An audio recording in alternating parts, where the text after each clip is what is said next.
some documentation of the not really infamous but mysterious Mitsumi Blue Meanie, or so it has been called by telecard.net.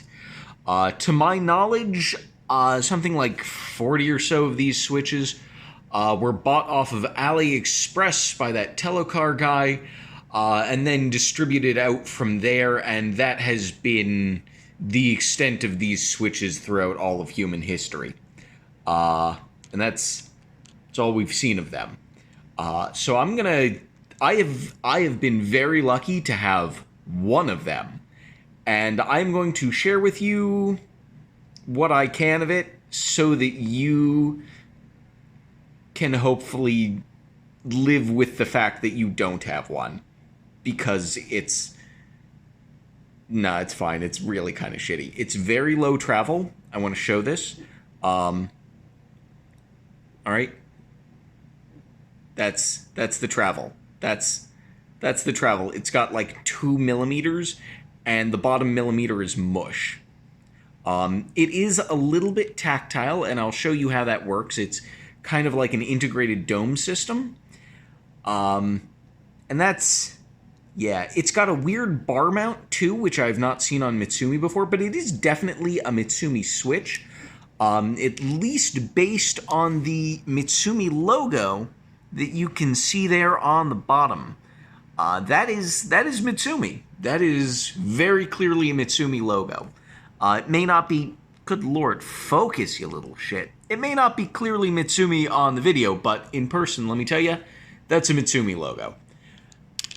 The bottom has 2 plastic fixing pins and 2 metal contact pins. Focus. It's also got these weird side rail thingamajiggies where presumably it like sits on the PCB. You can see a little bit of knurling on the metal contact poles. I don't know why that is. It's there. I don't know why. It's got these 2 side wings, one on each side with little locking lugs, and that is like very Alps of it.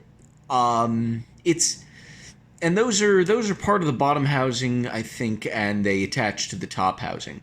It's kind of weird. And you can just, like, get your finger in there to pry it apart. I'm going to quickly set down the phone because I don't know editing for shit, and take this bad boy apart. Na-na-na-na-na. Na-na-na-na-na. Okay, here we go. Now you can see again. And I've taken it apart by, prying that apart. So here's the inside of the top housing. You can see mold markings, 4 of them in there. You can see sort of rails for the slider. So this is the part that matters for smoothness. And you can see like little recesses and divots here, which I don't really know why those are there. Here we have the slider. And it's got the little dome thing embedded in it. This appears to be a conductive piece of rubber that is retained within the slider. You can see the rails here on the side. Very short. Probably if I had a keycap for this, which I don't, and I don't know if keycaps that exist, like, if keycaps exist for this bad boy, they have not been documented. If keyboards exist for this bad boy, they have not been documented. Seriously, all the documentation that I know of is telecar.net, where he doesn't even have pictures of this bad boy. This is very rare. Maybe Hata has some documentation of it. Hata's marvelous, and he probably has one of these switches, also from Telecar. But you can see rubber domey thing. The center bit is how it generates the tactility. There's some concavity in there. Come on, focus. And the 2 side nubbins are how it does the contact, actually. And you can see the 2 metal contacts come up here, and they form little buttons on either side for the little nubbins to stick onto and make contact. And it's got a little center button formed out of the plastic of the bottom housing. It's a little shadowy there. Let me tilt it, hopefully get some better light. Ooh. And that central nubbin is what inflects this big nubbin here to give the little bit of tactility that we've got. I'm going to try and get this out of here with one hand. I seem to be managing it. And show you the underside. So you can see there is, I mean, this is a dome. Focus. Focus. I swear to fuck. Thank you.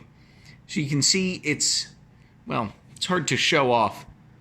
It's so small.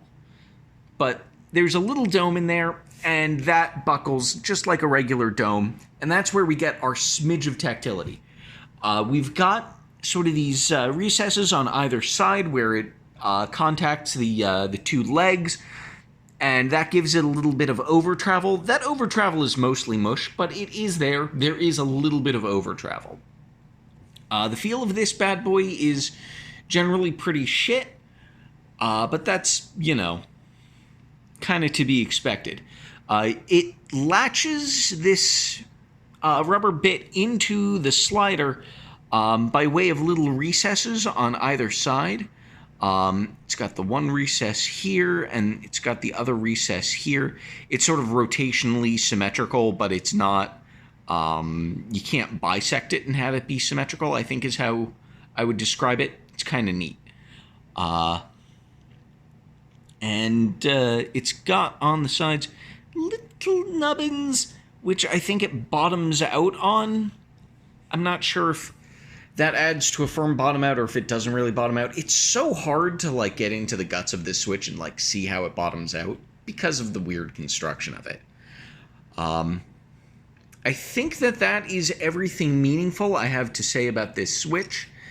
It's really interesting. I didn't know that Mitsumi made integrated domes before I got my hands on this switch. Yeah, this is the only known Mitsumi integrated dome switch design. It's not known to come in any keyboards, or at least if it is known to come in any keyboards, it isn't known to me. And I don't know anyone else who knows more about Mitsumi than me. So, well, maybe the Telecard dude, but he fucking doesn't talk to me. So I got this thing through a proxy because he doesn't like me anymore.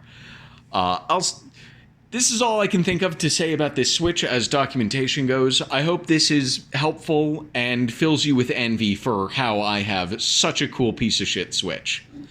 Take care.